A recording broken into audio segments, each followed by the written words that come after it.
Gujarat model of development. दोस्तों, कई लोग हमारे देश में मानते हैं कि गुजरात इंडिया की सबसे डेवलप्ड स्टेट है। 22 सालों से इस पे बीजेपी रूल कर रही है और जिनमें से 12 सालों से तो हमारे प्रधान सेवक जी नरेंद्र मोदी जी चीफ मिनिस्टर रह चुके हैं गुजरात के। तो ये भी अपनी स्पीचेस में बोलते रहते हैं कि कैसे मुझे गुजरात मॉडल ऑफ डेवलपमेंट को पूरे इंडिया पे स्प्रेड आउट करना है। तो इस वीडियो में दोस्तों मैं आपको बताना चाहूँगा कि क्या है इस गुजरात मॉडल ऑफ डेवलपमेंट की सच्चाई। आखिर गुजरात कितना डेवलप्ड है अलग अलग फैक्टर्स में इंडिया की बाकी स्टेट्स के कंपैरिजन में। आइए देखते हैं। शुरुआत करते हैं दोस्तों जीडीपी ग्रोथ रेट से। एज ऑफ 2017 गुजरात का जो जीडीपी ग्रोथ रेट है बाकी स्टेट्स के कंपैरिजन में उसकी रैंक फिफ्थ है, यानी fifth best GDP growth rate across India बाकी स्टेट्स के कंपैरिजन में। तो इसे अबव एवरेज कह सकते हो। लेकिन 1990 से अगर आप चार्ट देखोगे तो गुजरात का जीडीपी ग्रोथ रेट बहुत ही अच्छा रहा है, मतलब शुरू से ही अच्छा रहा है वो। तो इसमें ऐसा कुछ चेंज नहीं हुआ है कि जो नरेंद्र मोदी जी आ गए तो उसके बाद और बढ़ गया, ऐसा नहीं हुआ है। इनफैक्ट अगर आप कंपैरिजन देखोगे इंडिया के जीडीपी ग्रोथ रेट का और गुजरात के जीडीपी ग्रोथ रेट का, तो आप देखोगे कैसे 1990s का जो टाइम था वो टाइम था जब गुजरात का जीडीपी ग्रोथ रेट इंडिया से काफ़ी ऊपर उठ गया था। उसके बाद से जो ये गैप है इंडिया के ग्रोथ रेट का और गुजरात के ग्रोथ रेट का, ये सिमिलर सा ही रहा है। तो तब से लेके अब तक कह सकते हैं नरेंद्र मोदी जी ने वो ग्रोथ रेट को कॉन्स्टेंटली मेंटेन रखा है। अनएम्प्लॉयमेंट रेट की बात की जाए तो 1.2% है वो, पूरे इंडिया में ये सबसे कम है। तो ये बहुत अच्छी चीज़ है। लेकिन अगर हम डेप्थ की बात करें, यानी कर्ज कितना लगा हुआ है पूरे स्टेट पे, तो उसमें Gujarat fifth worst indebted state in India है। 25% ऑफ जीडीपी जो गुजरात का है, इतनी डेप्थ है इसके पास, 2.48 लाख करोड़। ये है फिगर एज ऑफ 2017 जो गुजरात के ऊपर कर्ज है, जो उसे चुकाना पड़ेगा वापस। जब बीजेपी पावर में आई थी ये अमाउंट सिर्फ 10,000 करोड़ था। अगर आप जीडीपी ग्रोथ रेट से कंपेयर करोगे, नॉर्मली डेप्थ को कोई खाली कंपेयर नहीं करा जाता है, हम कंपेयर करते हैं डेप्ट is to GDP growth rate ratio. तो उसमें गुजरात की रैंक है नाइन्थ वर्स्ट स्टेट। तो बिलो एवरेज कह सकते हो इसमें। ऐसा इसलिए हो रहा है क्योंकि जो पैसों की मैनेजमेंट है वो सही तरीके से नहीं हो रही है, उनको सही तरह से स्कीम्स पे लगाया नहीं जा रहा है। 60,000 करोड़ रुपीस 7 सालों में अनस्पेंड पड़े थे, ये सीएजी की एक रिपोर्ट ने पता लगाया था गुजरात में। आगे बात करते हैं सेक्स रेशियो की, यानी male is to female ratio कितनी है। 2011 के सेंसस के according 883 females is to 1000 males है अंडर 6 बच्चों के लिए। यानी ये बहुत ही बेकार रेशियो है। इंडिया में ये सिक्स्थ वर्स्ट स्टेट है सेक्स रेशियो के मामले में। तो जहाँ पे हमारे प्रधान सेवक जी बार बार बात करते रहते हैं बेटी बचाओ आंदोलन की, कहीं पे गर्ल चाइल्ड डेवलपमेंट की बात करते हैं, तो ये सिर्फ भाषणबाजी ही रह जाती है। क्योंकि इनकी खुद की स्टेट में, जिसको एक गुजरात मॉडल ऑफ डेवलपमेंट की तरह यूज़ करते हैं, वो one of the worst states है सेक्स रेशियो के मामले में, बेटी बचाने के मामले में। फार्मर सुसाइड्स की जहाँ तक बात आती है, Maharashtra one of the worst states है। गुजरात की उतनी बुरी हालत तो नहीं है, लेकिन गुजरात सेवेंथ वर्स्ट स्टेट है, बिलो एवरेज कह सकते हो इसमें। 564 सुसाइड्स हुई थी फार्मर्स की 2012 में।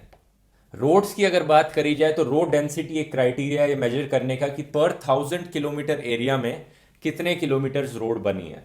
तो सारी स्टेट से कंपेयर किया जाए तो गुजरात की इसमें रैंक है नंबर 4, जो कि बहुत अच्छी रैंक है। आगे बढ़ के कुछ और ऐसे क्राइटेरिया देखे जाएं जिसमें गुजरात की रैंक काफ़ी अच्छी है, तो एक है पर कैपिटा इनकम, जिसमें गुजरात की रैंक नंबर 3 है। और एक है इलेक्ट्रिफिकेशन ऑफ हाउस होल्ड्स, कितने घरों में बिजली आती है, वो 96% घरों में बिजली आती है। तो ऑल ओवर इंडिया रैंक इसकी हो गई फिर से नंबर 3। केरला इससे बेटर नंबर 1 पे है इंडिया में, जिसमें 99% हाउस होल्ड्स में इलेक्ट्रिसिटी आती है। लेकिन दोस्तों, ये जो इंडिविजुअल क्राइटेरियाज मैं आपको बता रहा हूँ मेजरमेंट करने के लिए, इसमें एक प्रॉब्लम है छोटी सी। हमें पता नहीं कि एक्चुअली कितने इंडिविजुअल ऐसे क्राइटेरियाज लिए जाएं और एक फाइनल फिगर निकाला जाए।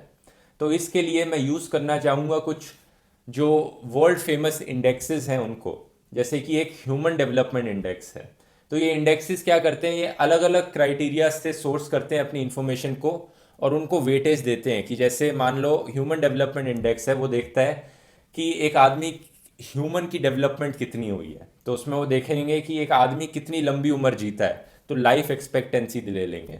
फिर देखेंगे कि उस आदमी की ज़िंदगी में कितनी नॉलेज गेन हुई, तो उसका एजुकेशन का लेवल कितना है, तो वो एक दूसरा क्राइटेरिया निकल आएगा। तीसरा देखेंगे कि उसका स्टैंडर्ड ऑफ लिविंग कैसा रहा उस आदमी का, तो इसमें क्राइटेरिया निकल आएगा पर कैपिटा इनकम कैसा है।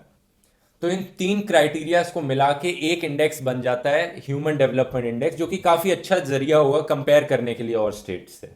तो ह्यूमन डेवलपमेंट इंडेक्स में गुजरात की रैंक है नंबर 9 आउट ऑफ 20 स्टेट्स। तो बिल्कुल मिडल में लाई करता है, ऑलमोस्ट एवरेज रैंक है इसकी। और ऐसे कुछ इंडेक्सेस हैं, जैसे कि एक इंडेक्स है मल्टी डायमेंशनल पॉवर्टी इंडेक्स।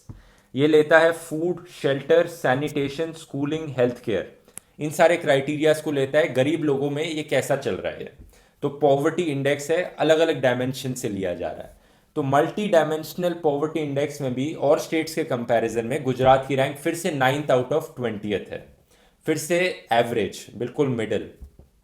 एक और ऐसा इंडेक्स है कॉम्पोजिट डेवलपमेंट इंडेक्स, ये निकाला है रघुराम राजन की कमेटी ने। ये देखता है हेल्थ, एजुकेशन, अर्बनाइजेशन, कनेक्टिविटी और फाइनेंशियल इंक्लूजन। तो बहुत सारे फैक्टर्स को साथ में लेके एक इंडेक्स निकाला गया फिर से। इसमें भी गुजरात की rank 9th out of 20th ही है, तो फिर से मिडिल और एवरेज रैंक है। तो दोस्तों इन सारे इंडेक्सेस को अगर कंबाइन करके देखा जाए तो ऑलमोस्ट हर एस्पेक्ट कवर हो जाता है डेवलपमेंट का। आप इस एंगल से देख लो, उस एंगल से देख लो, डेवलपमेंट को ओवरऑल एक फिगर में लाया जाए, एक नंबर पे लाया जाए, तो ये इंडेक्सेस उसका काफ़ी अच्छा काम करते हैं। और जो बाकी कुछ मैंने पहले बताए थे क्राइटेरियाज, उन सबको भी ध्यान में रखते हुए हम ये बहुत आसानी से कह सकते हैं कि गुजरात एक मिडल स्टेट है, एक एवरेज स्टेट है। कोई मॉडल स्टेट तो बिल्कुल नहीं है, क्योंकि गुजरात की हर चीज़ में रैंक ऑलमोस्ट मिडल पे है, जो सारे इंडेक्सेस थे। हाँ, ये बात सही है कि कुछ चीज़ों में, जैसे कि इलेक्ट्रिफिकेशन हो गया, रोड इंफ्रास्ट्रक्चर हो गया, और कुछ इकोनॉमिक एस्पेक्ट्स जैसे कि जीडीपी ग्रोथ रेट हो गया, इसमें काफ़ी अच्छा है गुजरात। लेकिन कुछ इकोनॉमिक एस्पेक्ट्स जैसे डेब्ट हो गई, उसमें काफ़ी बेकार है। और ऑलमोस्ट सारे सोशल एस्पेक्ट्स में, poverty, farmer suicide, sex ratio, इन सब में बहुत ही बिलो एवरेज है गुजरात। तो इकोनॉमिक एस्पेक्ट्स में अच्छा है, सोशल एस्पेक्ट्स में बहुत बेकार है। इससे हम देख सकते हैं कि एक इनइक्वालिटी होती है जब भी डेवलपमेंट होती है स्टेट में। इकोनॉमिकली जितनी भी डेवलपमेंट होती है वो अमीर लोग ले जाते हैं सारे, और गरीब लोग उतने ही गरीब रह जाते हैं।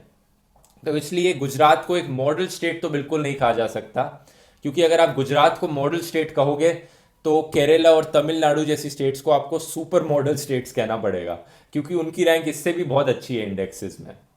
तो दोस्तों अगर आपको ये वीडियो पसंद आया तो आप मुझे फेसबुक, ट्विटर और इंस्टाग्राम पे फॉलो कर सकते हैं रेगुलर अपडेट्स के लिए। और अगर आप मेरे इस काम को सपोर्ट करना चाहें, ये जो सारी रिसर्च करता हूँ मैं ऑलमोस्ट सभी कुछ अकेले करता हूँ इसमें, और वीडियो बनाने का काम भी, इस काम में काफ़ी टाइम लगता है। अगर आप इसे सपोर्ट करना चाहें तो पेट्रियन पे कर सकते हैं, जहाँ पे आप जितनी डोनेशन देना चाहें दे सकते हैं। मिलेंगे हम फिर अगले वीडियो में दोस्तों, धन्यवाद।